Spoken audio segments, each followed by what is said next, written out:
I lived in fear. Fear with a capital F. It was a name, not a noun. It was an entity. Perhaps it's more accurate to say fear lived in me. It moved in and made itself at home when I was 4 years old. My mom had been diagnosed with multiple sclerosis. Simply walking down a flight of stairs exhausted her for the entire day. There was no way she could care for an active 4-year-old. So I went to live with my aunt and my grandmother while Mom and Dad got a handle on things. It was only about a month, but it felt a lot longer. I was safe and loved and cared for, but I wasn't home. I wasn't with my parents, and I was afraid.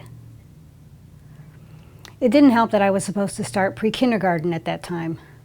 With everything else going on, it was decided that I would wait and begin after I was back home. I remember that first day of school. It was more than I had ever experienced.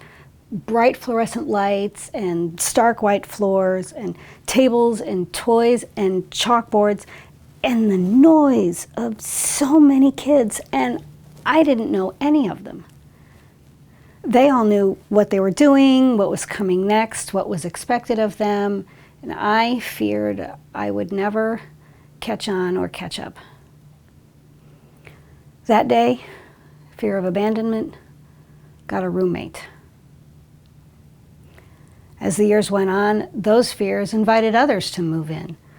Fear of asking questions, fear of talking on the phone, fear of being alone, fear of being with other people, fear of being too much, fear of not being enough, fear of looking as stupid as I felt. Those fears crammed into this little house and barely a sliver of light could get in, and I feared the dark. As I moved into adulthood, the biggest fear took over.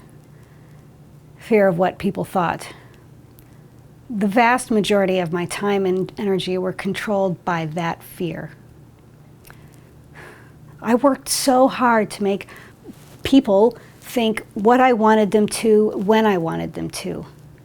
Fear told me I had some control over what other people thought, and I believed it. I believed every lie fear told me. Fear not only locked the door so that I couldn't get out, it locked me in chains so that I couldn't move. I just thought it was me. I had no idea. Until I did.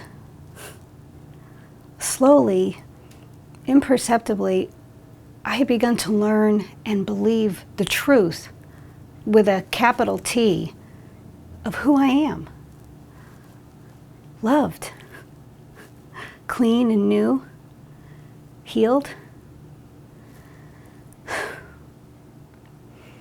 And it was time to be free.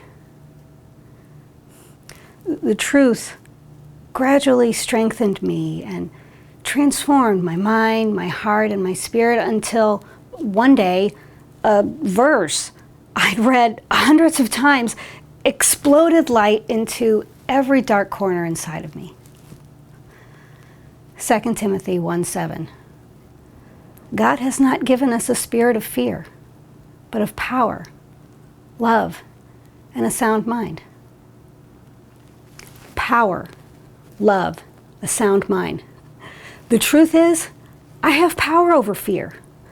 The truth is, perfect love casts out fear. The truth is, a sound mind recognizes fear and its lies. Each of those truths was a key. And as I unlocked each one, the chains crashed to the floor, and the truth, the light, flung open the doors and forced fear out, and I could see it. The truth is, fear is much smaller outside than it feels inside. And it began to shrink and shrink back and further and further away until the only one left in this house was me, the true me. Oh, I'm still afraid from time to time, but fear no longer controls me.